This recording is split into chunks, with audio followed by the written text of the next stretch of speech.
নমস্কার, আমি Ratna's BD food cooking চ্যানেলের পক্ষ থেকে সবাইকে আন্তরিক শুভেচ্ছা স্বাগত। আশা করি সবাই ভালো আছো। আজকে নতুন একটা ভিডিও শুরু করছি। তো আজকে রান্না বান্নায় থাকছে লাউ। আজকে লাউ চিংড়ি রান্না করব। আমি তার জন্য এই যে বাজার থেকে একটা টাটকা সুন্দর কচি লাউ কিনে নিয়ে এসেছি। আর ফ্রিজে আছে চিংড়ি মাছ।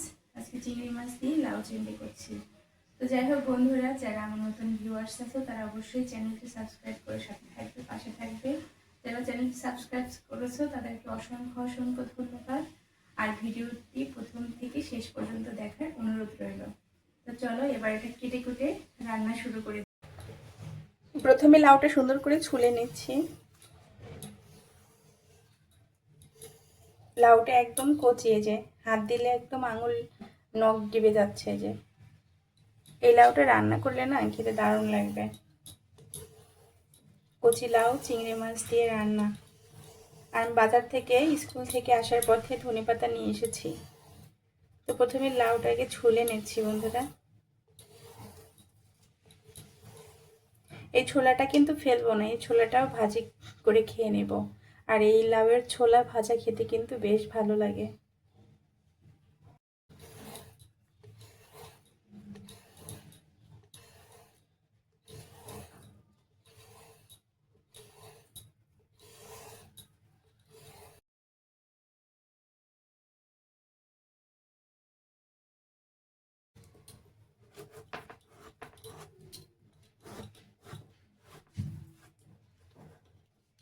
মাঝখান থেকে একটা ফালি করে নিলাম।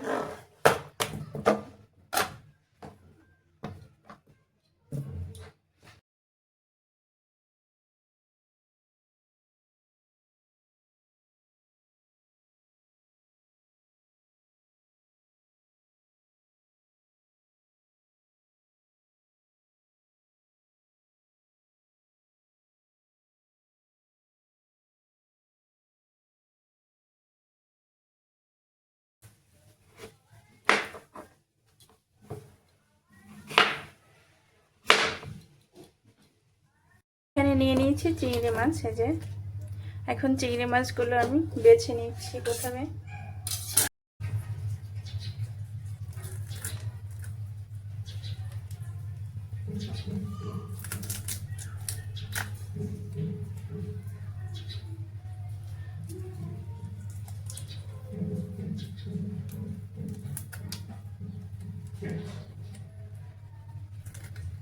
তো এভাবে মাছগুলো সব কেটে নিচ্ছি।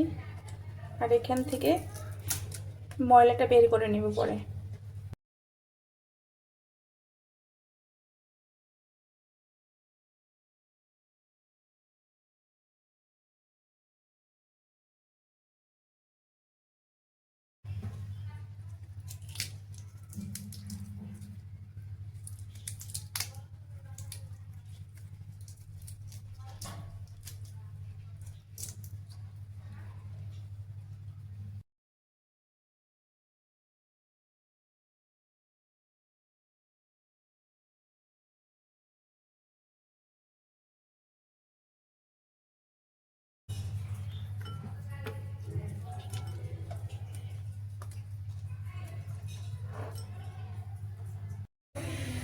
কড়াই বসিয়ে দিলাম, দিয়ে দিচ্ছি তেল।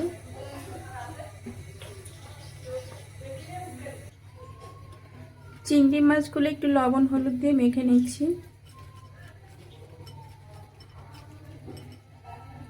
তেলটা গরম হয়ে গিয়েছে।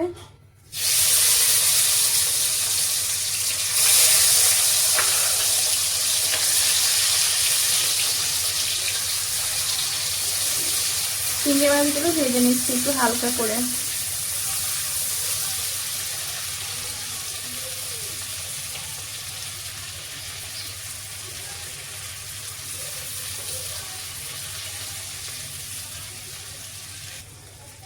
চিংড়ি মাছগুলো ভাজা হয়ে গেছে, এবার তুলে নিচ্ছি। বেশি করে ভাজার দরকার নাই, কারণ এটা হচ্ছে আমি তরকারির মধ্যেই যেহেতু দিব, হালকা করে একটু ভেজে নিলাম। এর মধ্যে দিয়ে দিলাম কয়েকটা কাঁচা লঙ্কা চেরা।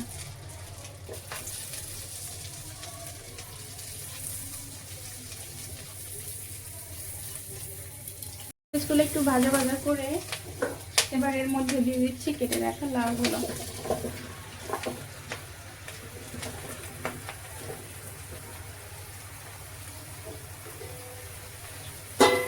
আজকে পুরো এক কড়াই লাউ রান্না করব। আমার বর তো লাউ তরকারি খেতে খুব পছন্দ করে, শুধু লাউ তরকারি না, ও শাকসবজি বেশি পছন্দ করে। তাই এখন লাউগুলো আমি কিছুক্ষণ নাড়াচাড়া করে কষিয়ে ঢাকনা দিয়ে রেখে দেব সিদ্ধ করার জন্য। দিয়ে দিলাম সামান্য জল, এবার ঢাকনা দিয়ে দিলাম। এখন কিছুক্ষণ জাল করে লাউটা সিদ্ধ করে নিতে হবে। দেখি ঢাকনাটা উল্টে কত দূর কি হলো।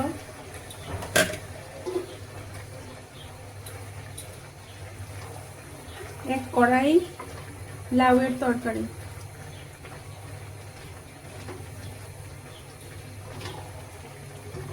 এবারে পরিমাণ মতো লবণ হলুদ দিয়ে দেব। দিয়ে দিচ্ছি লবণ, দিয়ে দিচ্ছি হলুদ।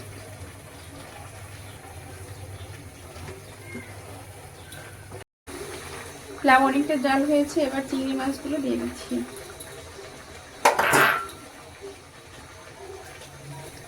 এবার একটু সুন্দর করে নাড়াচাড়া করে নিচ্ছি।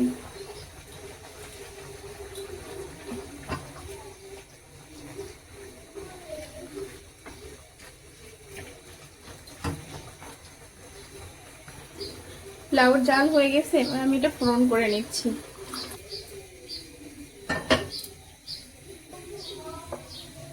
দিয়ে দিলাম তেল কড়াইতে। তেল গরম হয়ে গেছে, এবার দিয়ে দিচ্ছি রাঁধুনি ফোড়ন। লাউতে রাঁধুনি ফোড়ন দিলে বেশ ভালো লাগে খেতে। ফোড়নটা করে নিচ্ছি।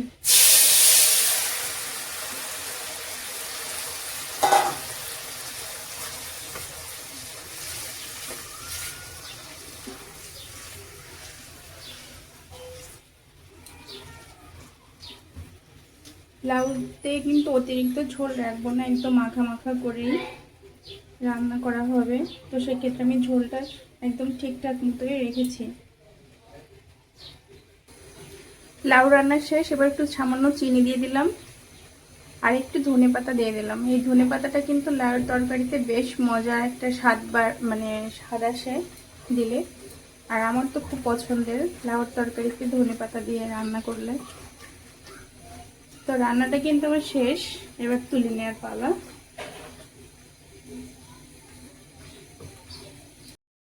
তো বন্ধুরা, তরকারিটা তো হয়ে গেল, এই যে এবার ঢেলে নিচ্ছি।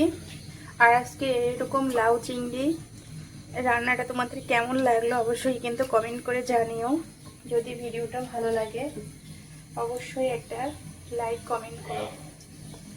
আর এভাবে লাউ চিংড়ি রান্না করে খেয়ে দেখো বাসায় কেমন লাগে। আমি কিন্তু কোনো পেঁয়াজ রসুন এগুলো ব্যবহার করিনি। পেঁয়াজ রসুন ছাড়া এভাবে লাউ চিংড়ি রান্না করে খেতে কতটা টেস্টি হয়, যারা না খেয়েছে এভাবে বাসায় একবার ট্রাই করে খেয়ে দেখো, বেশ ভালো লাগবে আশা করি। সব তরকারিতেই পেঁয়াজ রসুন দিলে যে ভালো লাগবে এমনটা কিন্তু কোনো কথা নাই, এভাবেও কিন্তু অনেকটা ভালো লাগে। তো বন্ধুরা, আজকে রান্নাটা শেষ করলাম এখানেই, আর সবার কাছ থেকে বিদায় নিচ্ছি। সবাই ভালো থেকো, সুস্থ থেকো। তো এই যে আমার লাউ চিংড়ির ফাইনাল লুক।